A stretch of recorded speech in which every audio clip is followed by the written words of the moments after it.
E aí galera, tudo bem? Hoje vou fazer um vídeo diferente, um vídeo falando uma opinião minha sobre o mercado de arquitetura, né?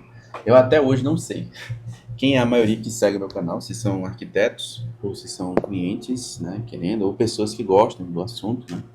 Não sei, porque ainda temos poucos seguidores, porém eu decidi que eu vou fazer esse canal sendo como se fosse um canal em que eu expresso algumas opiniões que acontecem, né, no mercado de arquitetura.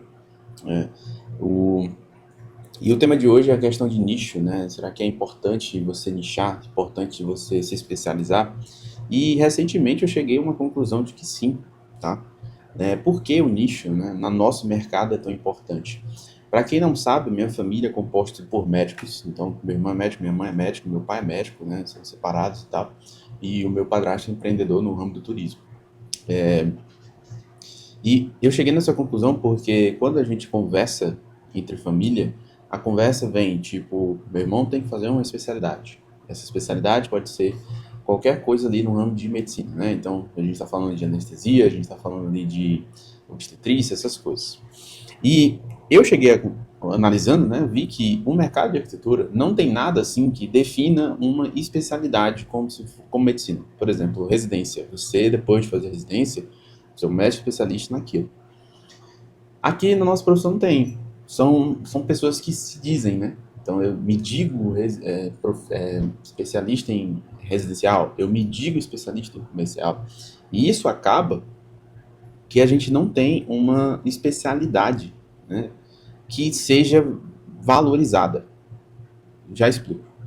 Por exemplo, se eu chego e me posiciono como um especialista em residencial, provavelmente o cliente em si ele vai entender que aquilo é uma coisa boa. Porém, a maioria dos arquitetos, a maioria de 80%, 90%, eles não vão dizer não para projetos residenciais. E eu fiz isso muito tempo, mesmo sabendo que o meu colega de profissão, ele era especialista em paisagismo, ele era especialista em comercial, eu evitava de fazer essa parceria por conta que eu queria esse projeto para mim. Tá? E isso me fez tomar uma decisão. No caso, eu decidi que até o final do ano eu vou ter uma especialidade valendo. No caso, vou ter uma especialidade, um nicho, né? Um nicho de atuação. E o nicho que eu escolhi é um nicho que eu gosto muito de fazer, e ele também não é um nicho tão simples, ele tem um certo nível de burocracia, um certo nível de dificuldade, que é o que eu percebi que para você se especializar e ser considerado um especialista e ter um posicionamento da hora, top, você vai precisar que esse seu nicho ele tenha um certo nível de dificuldade, tá? Vou te dar um exemplo, restaurantes, que é o que eu quero, né? Restaurantes. Se for só o estético do restaurante, você não cria uma certa dificuldade, por conta que a estética, você na arquitetura, você usa em qualquer lugar. Comercial tem que ser bonito, restaurante tem que ser bonito, casas tem que ser bonito e tal. Porém, quando você coloca esse certo nível de dificuldade, aí as coisas mudam. Porque um empresário de restaurante, ele precisa saber fazer uma cozinha bem feita. E a cozinha, muitas vezes, é deixada de lado. Ela não segue normas técnicas, a gente vê bota lá no chat GPT como fazer essa cozinha, ele vai, descreve como fazer essa cozinha, você vai no feeling. Você vai no feeling. E isso acaba que gera muito erro. Não estou dizendo que os profissionais que estão fazendo restaurantes, cozinhas, eles são ruins, não.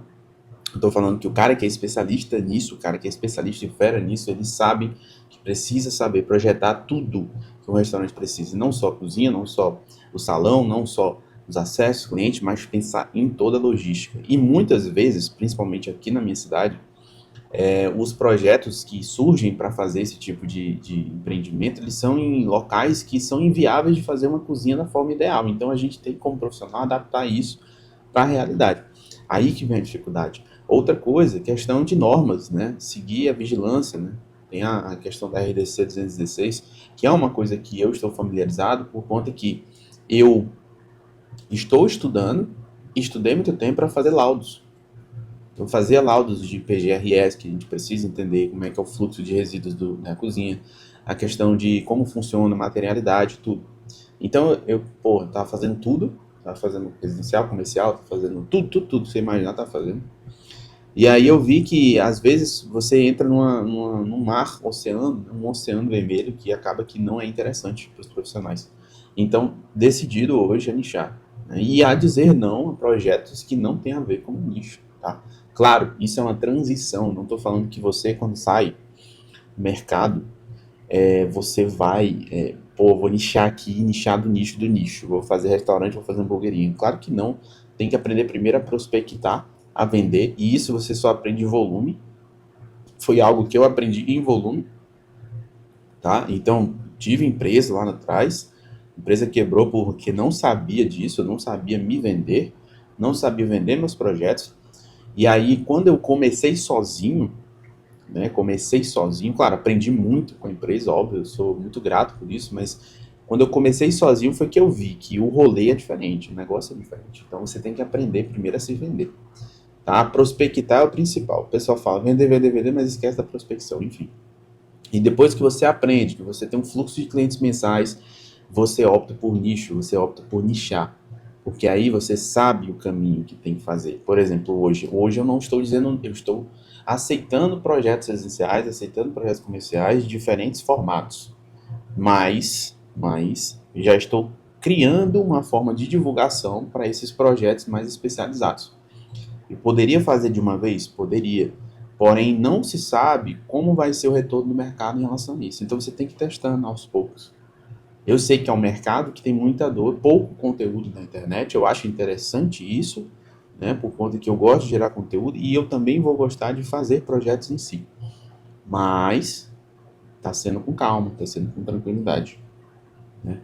E eu quis fazer esse vídeo porque recentemente, numa roda de conversas, eu estava ouvindo muito dessa dúvida, né? Pô, será que eu me especializo? Aí vão fazer curso logo depois de formado, curso de interiores, um curso de residencial, e depois vão para um curso de comercial e gastam muito dinheiro, porque esses cursos, eles não são baratos, né? Eu digo assim, R$ 1.000, R$ 1.500, R$ 2.000, sendo que se você comprar esse curso e não botar em prática, ele se torna um curso muito caro. E 90%, eu tô dando esse dado da cabeça, tá? Não sei, mas muita gente compra curso e não termina. Então, eu resolvi fazer esse vídeo, se chegar a você que estava com essa dúvida, minha dica é não comece nichando, mas já pense em nichar a longo prazo. Aprenda a prospectar, se divulgar, comece com, sei lá, você gosta de residencial, pois estude residencial valendo e torne isso burocrático. Eu digo burocrático, o cliente vê valor em você, que você está resolvendo algo complicado. Não venda só beleza. Interiores é um exemplo absurdo disso. O pessoal no mercado vende muito beleza, vende muito se sentir bem no ambiente, tá? Mas já pararam para pensar que se vocês detalham uma bancada errada, o cliente tem um prejuízo absurdo? Então usa isso na venda, tá entendendo? E se você gosta de interiores, nicha no interiores, vai fazendo projeto de interiores, é muito mais fácil fazer interiores, porque hoje grandes polos, São Paulo, Rio de Janeiro, Minas Gerais, aceitam fazer projetos online com vários profissionais, entendeu? Muitas vezes pagando barato, porque eles, pô, a gente sabe que não tem sentido lá no escritório de São Paulo cobrar um valor, a gente cobrar online para fazer, a gente tem essa certa insegurança, porém não estou aqui para ditar preço, é você que decide aí, e você vai, você faz esse projeto e começa a criar um portfólio. Eu tenho um portfólio gigantesco de casas residenciais e interiores, então eu estou decidindo sair disso e ir para um comercial focado em restaurantes, cozinhas industriais, porque eu sei que é burocrático. Eu sei que tem pouco profissional também no mercado que fala sobre isso.